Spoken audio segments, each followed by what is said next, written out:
শীতের দিনে এরকম যখন বাজার ভর্তি সব সবজি পাওয়া যায়, তখন সবজিগুলো দেখলেই মনটা যেন অন্যরকম একটা ভালো লাগায় ভরে যায়।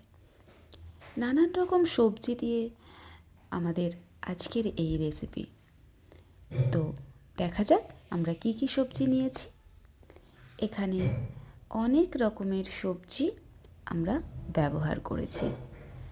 দেখতেই পাচ্ছ বন্ধুরা, নানান রকম সবজি আছে, আর শীতকালে এগুলো বাজারে খুব সহজেই পাওয়া যায়। আমরা গরমে এত সবজি না পেলেও শীতে কিন্তু বহু রকমের সবজি পাই। এখানে আমরা যেই সবজিগুলো নিয়েছি সেগুলোকে এবার একে একে সাদা তেলে ফ্রাই করে নিচ্ছি। প্রথমে আমরা কুমড়োটাকে ফ্রাই করে নিচ্ছি। অল্প নুন দিয়ে ভালো করে লাল লাল করে ভেজে তুলে নিচ্ছি। এবার আমরা দিয়ে দিচ্ছি অল্প একটু পটল। এটাকেও আমরা হালকা করে ভেজে তুলে নেব। এবার আমরা নিচ্ছি সিম। সিমটাকেও আমরা একসাথে ভেজে নিচ্ছি বিনসের সাথে। এবার আমরা ফুলকপিগুলোকে হালকা ফ্রাই করব আর অল্প একটু ওপর থেকে নুন ছড়িয়ে দেব। এবার আমরা দিয়ে দিলাম বাঁধাকপির পাতাগুলো, দিয়ে সব কিছু আবারও ভালো করে ফ্রাই করে তুলে নিলাম। এবার কড়াইতে দিয়ে দিয়েছি অল্প একটু বাটার, দিয়ে এর মধ্যে আমরা পনিরটাকে ফ্রাই করে নিচ্ছি। পনিরটা খুব বেশি ভাজার দরকার নেই, হালকা একটু কালার আসলেই পনিরটাকে তুলে নেব। এবার আমরা কড়াইতে দিয়ে দিচ্ছি সাদা তেল, দিচ্ছি শুকনো লঙ্কা ফোড়ন, দিচ্ছি তেজপাতা আর দিচ্ছি এলাচ, দারচিনি। অন্যদিকে আমরা অন্য একটা কড়াইতে ক্যাপসিকাম, টমেটো, একটু কর্ন নিয়ে ভাজা ভাজা করে নিচ্ছি।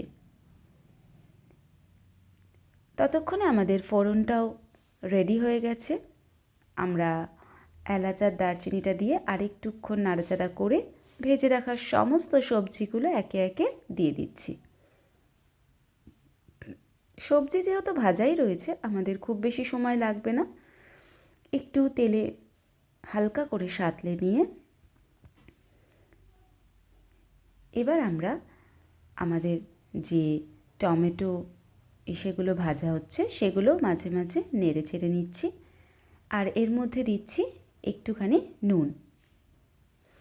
এবার ওই ভেজে রাখা সবজিগুলো এর মধ্যে মিশিয়ে আমরা একটা ভাজা মশলা তৈরি করে রেখেছিলাম।